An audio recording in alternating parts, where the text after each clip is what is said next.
ஓம்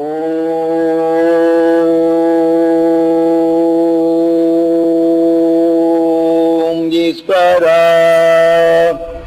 குருதேவா. இன்று நாம் குழம்பு வைப்போம் என்றால் காரம், புளிப்பு, இனிப்பு இவை போன்ற நிலைகள் அதை சேர்த்துக் கொள்ளும் போது அது சமத்துவப்படுத்தும் போது குழம்பின் தன்மை சுவையாகின்றது. இதை போன்று நாம் மனித வாழ்க்கையிலே நம்ம எரியாம கோபமோ, வெறுப்போ, ஆத்திரமோ இதை போன்ற நிலைகள் நமக்குள் தோற்றுவிக்கும் சந்தர்ப்ப நிகழ்ச்சி இல்லை. ஏனென்றால் கெடுதலான நிலைகள் என்று நாம் நுகரும் போது அது காரத்தின் அலைகள் நாம் சுவாசித்து உயிரிலே பட்டு இந்த உணர்ச்சியின் தன்மை நம்மளை இயக்கி விடுகின்றது. அந்த உணர்வின் தன்மை கொண்டுதான் நாம் என்ன ஒளிகளை பரப்பி உடலை நாம் இயக்கி செயலாக்குகின்றோம். ஏனென்றால் அதனுடைய தவறின் சக்தியை நாம் உணர்ந்தாலும் அது நமக்குள் சென்று அந்த காரத்தின் நிலைகள் நிலைத்து விடுகின்றது. அறிவு நமக்குள் அது காரத்தின் நிலைகள் விளைகின்றது. அதை நாம் தடைப்படுத்துவதற்கு அந்த மெய்ஞானின் அருள்வழி கொண்டுதான் இதை சுத்தப்படுத்த முடியும். ஆக எமக்குள் இவ்வாறு ஏற்படுத்தப்பட்ட அசுத்தங்களை நீக்குவதற்கு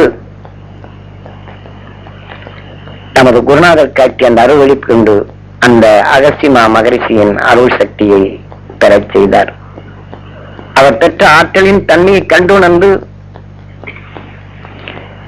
உணர்வதற்கும் அந்த உணர்வின் ஆற்றல் எனக்குள் பெறச் செய்வதற்கும் எனது குருநாதர் அருள் சக்தியால் அதை பெற முடிந்தது. அதை போன்று இது உங்களுக்கும் சிறிதளவு அவரின் ஆற்றல் உங்க உடலிலே பதிய செய்து இந்த ஆற்றல் மிக்க சக்தியை நீங்களும் பெற்று நீங்கள் நினைக்கும் போது இந்த ஆற்றலின் சக்தியை பெற வேண்டும். இப்பொழுது நாம் நம்முடன் ஒருவருக்கொருவர் சண்டையிட்டுக் கொண்டால் அவரை நினைத்த உடனே எத்தனையோ மாசம் கழிச்சு சண்டை போட்டு வந்திருப்போம். இன்று நாம் நினைக்கும் போது நினைத்த உடனே அந்த ஆத்திரமும் கோபமும் வருகின்றது. இதை போன்று இங்கு ஒரு அசம்பாவிதமான நிலைகளில் சிக்கொண்டு இருக்கும் போது அதனால ஏற்படுத்தப்பட்ட விபத்தின் நிலைகளை திடீரென்று விபத்தான செய்தி உணர்வை கண்டவுடனே அது நினைவு கொண்டு நாம் உடலை பதட்டமாகின்றது, பதறுகின்றோம், பயத்தாலே நாம் நடந்துகின்றோம்.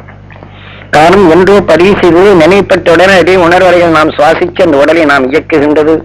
அந்த உணர்வின் சக்தியை நிறைவு கொண்டு அப்பொழுது நாம் எண்ணமும் செயலும் பேச்சும் இருக்கின்றது.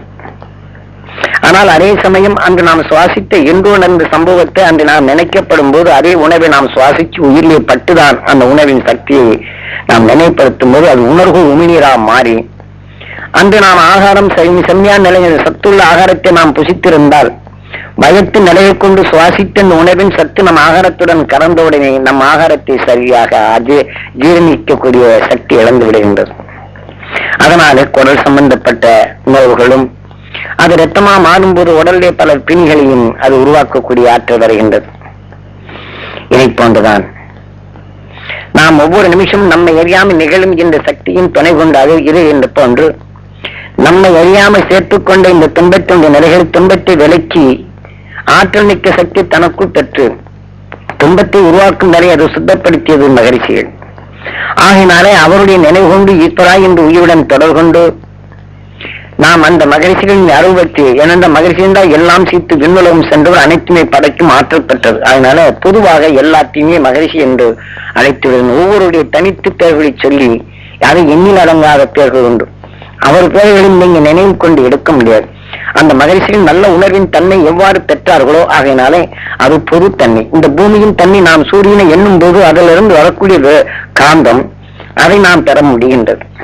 இதை போன்று நாம் ஒவ்வொன்றையும் அந்த மகரிஷிகள் என்பது இந்த மனித உடலிலிருந்து விடுபட்டு சென்றவர்கள் அவர்கள்.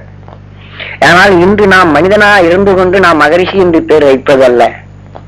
இவர்கள் நாம் மனிதன மகரிஷி ஆக முடியாது. இதையெல்லாம் நாம் புகழுக்கு வைத்துக் கொள்ளலாம்.